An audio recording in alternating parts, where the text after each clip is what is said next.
Captain Midnight. This video is sponsored by Brilliant. So, in my last video, I talked about Guardians of the Galaxy Volume 3, my favorite Marvel movie in a fairly long time.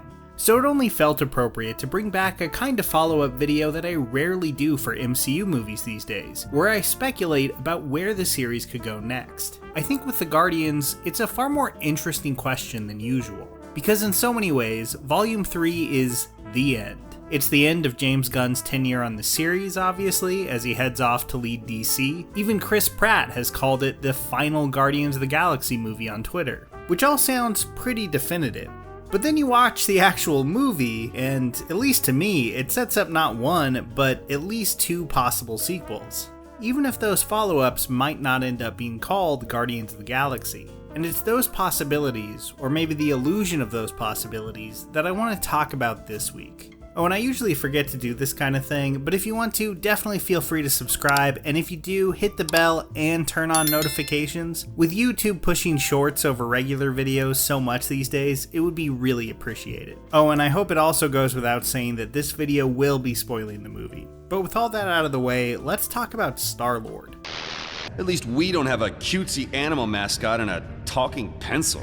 Yeah, please. So, the question of whether there will be any sort of follow-ups to Volume 3 and whether there should be any are of course very separate ones. It would probably be a smart move to leave all these characters here and let this movie cap off the most cohesive trilogy in MCU history. But will they? Well, I mean, no. One, because this is Disney we're talking about here, and two, the second post-credit scene ended by literally promising that Star-Lord will return. Is it a good idea?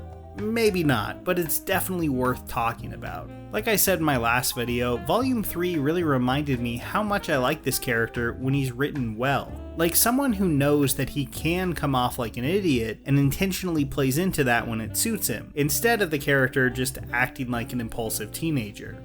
I thought Volume 3 did a fantastic job there, so I'm not totally opposed to seeing the character again. And my guess is that it wouldn't be in the context of Rocket's newly formed Guardians. With Star-Lord, it does feel like there's a lot of possibilities here. Like, let's start with one that would really change things up, doing a movie that keeps him on Earth. That's where he ends Volume 3, and it's the world that he's trying to reconnect with. I think that could be an interesting way to truly set a solo movie apart from the Guardians. But hopefully you'd have a director who is willing to bend the MCU house style as much as Gunn did. Otherwise, you could easily end up with a movie that just looks like every other Earth-set Marvel film out there. But in terms of what it would allow you to do with the actual character of Peter Quill, I do think it could be pretty exciting.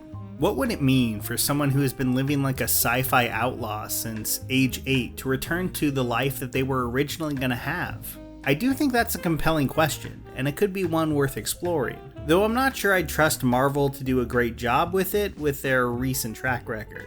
Whether Star-Lord stays Earthbound or heads back into space, which still probably seems more likely, my guess, and it is purely a guess, is that we get a crossover with other Marvel heroes. Much like how Thor eventually incorporated Hulk in the Guardians, or how Captain Marvel is returning with Miss Marvel and an aged-up Rambeau from WandaVision.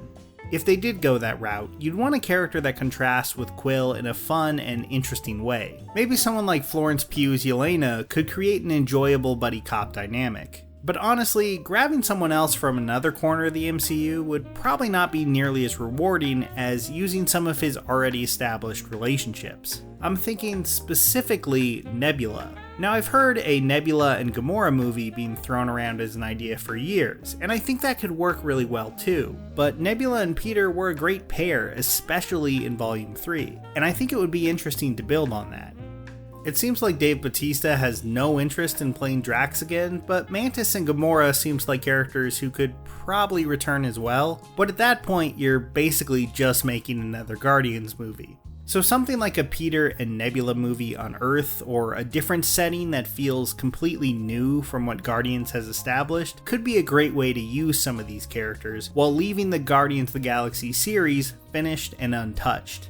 Star-Lord coming back is already happening apparently, so they might as well do something distinct and different with him. Of all the possible follow-up options on the table, I think a Peter Quill movie with a vastly different setting and a mostly new cast offers a big chance of making something that at least tries to stand apart from previous films. But, like I said, Star-Lord didn't have the only possible sequel setup at the end of Volume 3. It seems like there's a decent chance they just try to make more, but with the new team that we see assembled in the first post-credit scene. And sorry to sound so on the fence here, but I have very mixed feelings about this. On one hand, I really love Rocket. I also think this version of Adam Warlock has a lot of potential to take on a bigger role than he had in 3. And I'll admit, it is easy to imagine more Guardians movies about this team, where the series just kinda keeps going, easy. If they go that direction though, I would be pretty worried. Now, it would be possible to center another movie around Rocket, but everything about his story felt like it built to the events of Volume 3, and now that story has been told. I mean, that's never stopped comic books or the MCU before, but it is worth mentioning. And probably most importantly, they'd have to find a replacement for James Gunn, who both directed and wrote all 3 films. I mean, we've seen these characters written by a lot of various people in MCU projects, and I'm not going to say it's a disaster, like they have plenty of fun scenes in the Avengers movies. But I do think he is what sets the actual Guardians movies apart, and not just in the writing either. If you look at something like the hallway fight in Volume 3, you see someone who has an actual vision for his action sequences. Now, maybe it was, but it doesn't feel like it was just prevised by a different team well ahead of time, like many MCU movies tend to do. It actually feels of a piece with the rest of the film. Unlike, say, Black Panther, a movie I like, but also one where the third act battle feels so disconnected from how the rest of the film was shot. It felt like the director, and many others in the MCU, just kinda have to hand over control of those scenes to the Marvel machinery in a way that Gunn, for whatever reason, does not. So it just seems like finding a replacement wouldn't be easy. A few years ago, Taika Waititi would have probably felt like the obvious heir to the series, with the blend of spacefaring action and humor that he brought to Thor Ragnarok, which kind of felt like the closest to what Gunn was doing in Guardians. These days though, I don't think people would be too excited by that announcement, and that might be an understatement. Love and Thunder was just horribly received, and in many ways it is the exact opposite of what a Guardians movie should be, with its emotional moments feeling unearned and shallow, next to the bombardment of glib, often very lazy jokes. I kinda hate to keep picking on that movie after I've already covered it, but really, it's kinda the worst case scenario for what a future Guardians movie could look like. I don't want to be too hard on Waititi here, like the guy has made some good films in the past, and I'm sure he will again, especially if he's able to get back to his roots and maybe work on a more modest scale, but at this point, he just doesn't feel like the right fit. If they do just decide to make more straightforward sequels, I really hope that whoever does it brings a completely new sensibility to the series.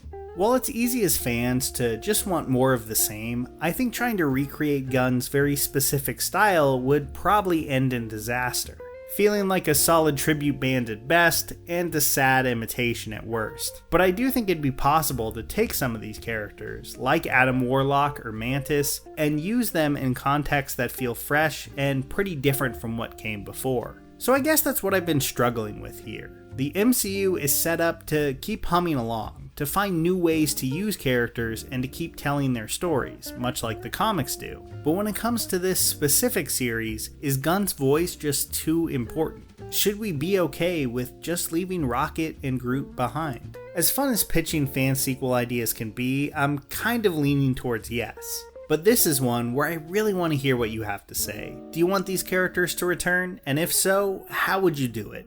I'm looking forward to reading it all in the comments because I think people might be pretty split on this one. Making more Guardians of the Galaxy might be a terrible idea, but you know what never is? Learning. Okay, yeah, that transition was shameless, but seriously, this week's sponsor, Brilliant, does a great job of meeting you where you are when it comes to STEM topics, and letting you tackle them in a bite-sized and highly interactive way.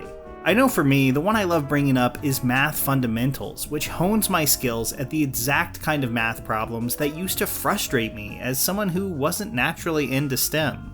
Brilliant helps you tackle math, science, and computer science concepts like AI and neural networks in a painless and, dare I say, even fun way.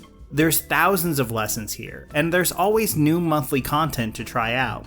It's a great way to go from basic to advanced in a lot of these topics and become a lifelong learner in the process. At the end of the day, it's just a really enjoyable and intuitive way to learn. So go to brilliant.org/midnight and try it for free with a 30-day free trial. The first 200 people to go to that link will get 20% off the annual premium subscription. Here's a special tip for the fellas and girls who have not already joined Captain Midnight's new 1940 Flight Patrol. You'd better hurry up and join at once because there's a big adventure ahead. The thing to do now is to get started because we're going to have not only barrels of fun, but loads of free gifts and prizes too.